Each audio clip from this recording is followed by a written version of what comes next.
Your Philippines plan has a hole in it. Here's where most men find out. So you got a plan. Good. Genuinely, most guys don't even get that far. They watch videos for a couple of years, talk about it at every family barbecue, never actually sit down and build the thing. You built it, so I'm going to give you some respect.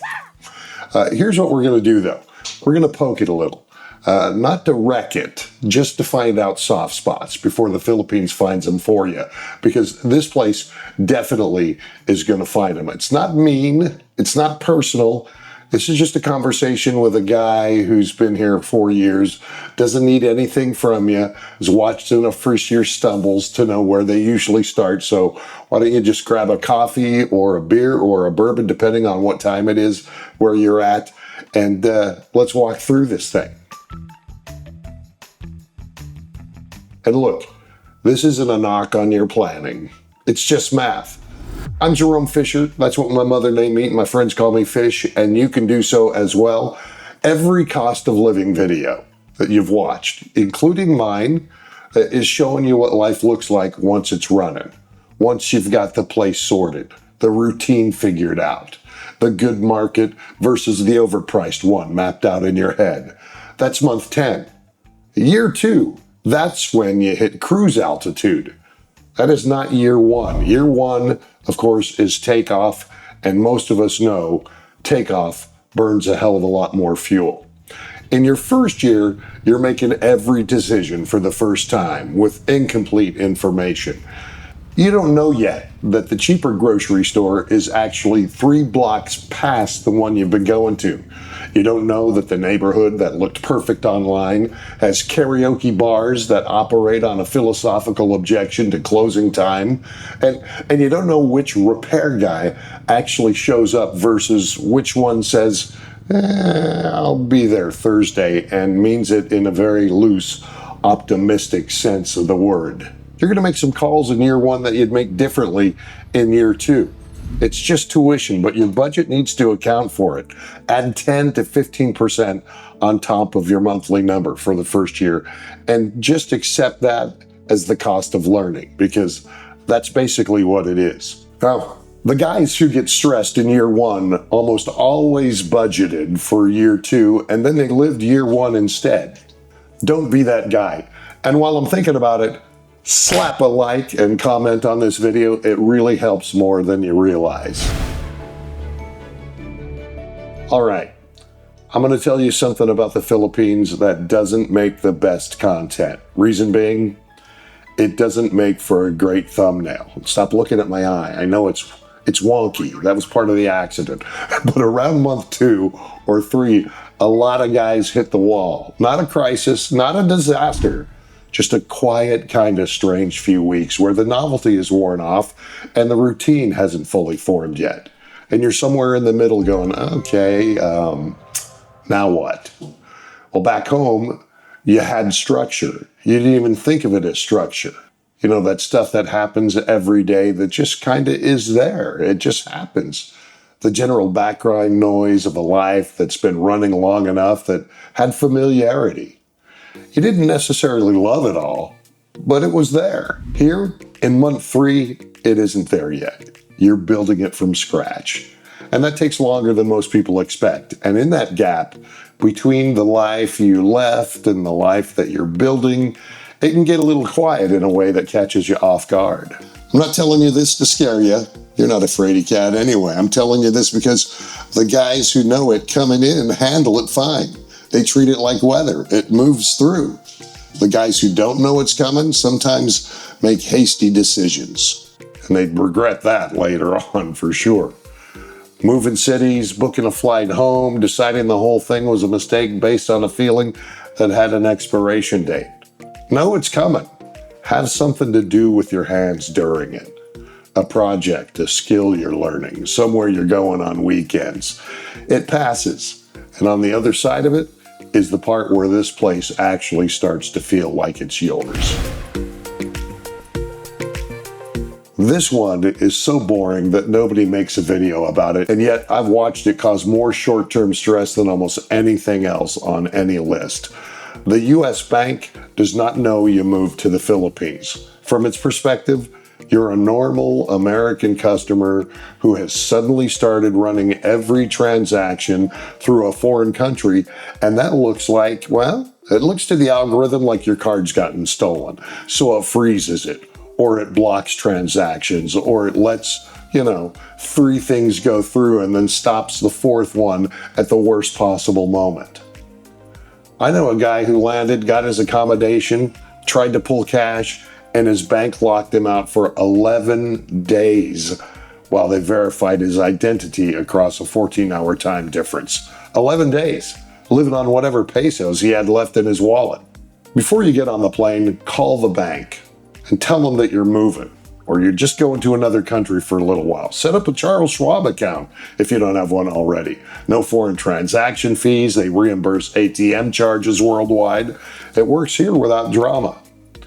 One way to access your money, have a small cash reserve that doesn't depend on any of them. Not a lot, just enough not to be completely stuck if the electronic infrastructure decides to have a moment of yours. Boring stuff, but important stuff. Sort it before you land, not after. Okay, this one is less about a hole in your budget and more about a gap in your mental model. And I want to handle it right because it's generally one of the best things this culture has when it's understood, and one of the most disorienting things when it isn't. Filipino families are close. Not close like American families who see each other at Thanksgiving and text occasionally. Close like there are aunts and cousins and siblings whose lives are actively intertwined in a daily practical we help each other way that most Western guys haven't seen since their grandparents' generation. It's actually kind of beautiful once you see it inside. What it also means, though, at some point, and I'd bet on more than one point, there's going to be a family situation that needs some help. Medical thing, tuition, something structural on somebody's house.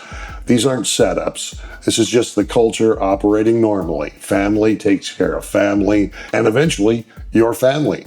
The guy who handles this well are the ones who had the conversation with their partner already before a specific situation arrived about what the household can actually absorb and what it can't.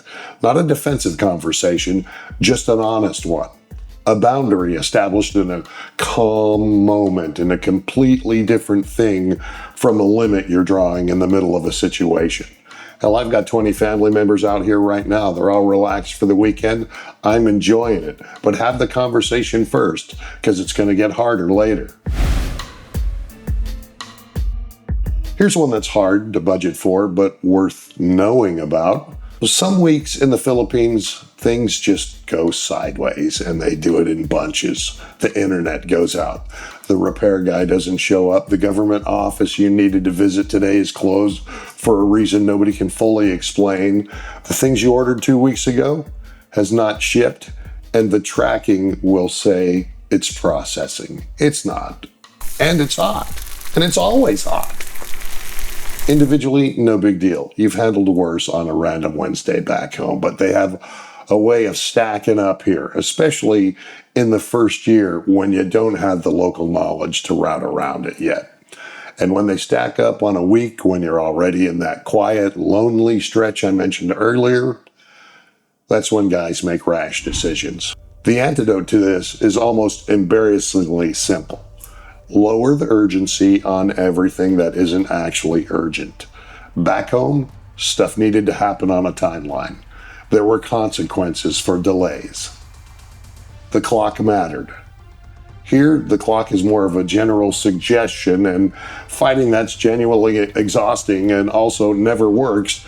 The guy who adapts to it, they're fine. The guys who spend 4 years trying to impose American timeline logic on a culture that's been here for thousands of years and is not going to adjust for one retired guy from Missouri, those guys are tired all the time, and I feel for them. I really do.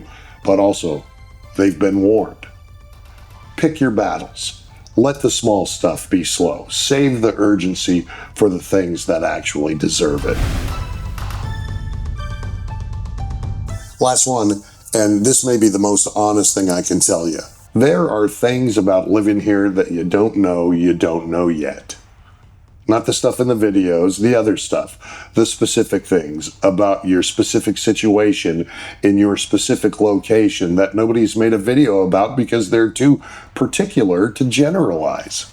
The best thing you can do before you land, and I mean this practically, is find one person who's already living the version of this life closest to the one that you've been planning. Just ask them questions. Not a YouTube channel, an actual person. You can actually find some guys that are decent on Facebook forums and things, conversations that will actually be real. The guys who are already here and almost universally happy to talk about it because they remember being where you are and they know what they wish they'd known. The knowledge for your specific plan exists. It's just in people's heads, not in videos. Go find one of those people before you finalize anything. Your plan is probably mostly right. The financial foundation, the rough location idea, the general picture of what life looks like. Most guys who've done their homework have that part in reasonable shape. What gets people isn't the big stuff. It's the first year of adjustment. The banking setup, the family dynamic, the weeks where the frustration stacks, quiet stretch in month 3 that nobody warns you about. It absolutely all has a cost. Now you know where it is, which means when it shows up, and some of it will, it's just a thing that's happening, not a sign that you made a mistake. Your plan just got better.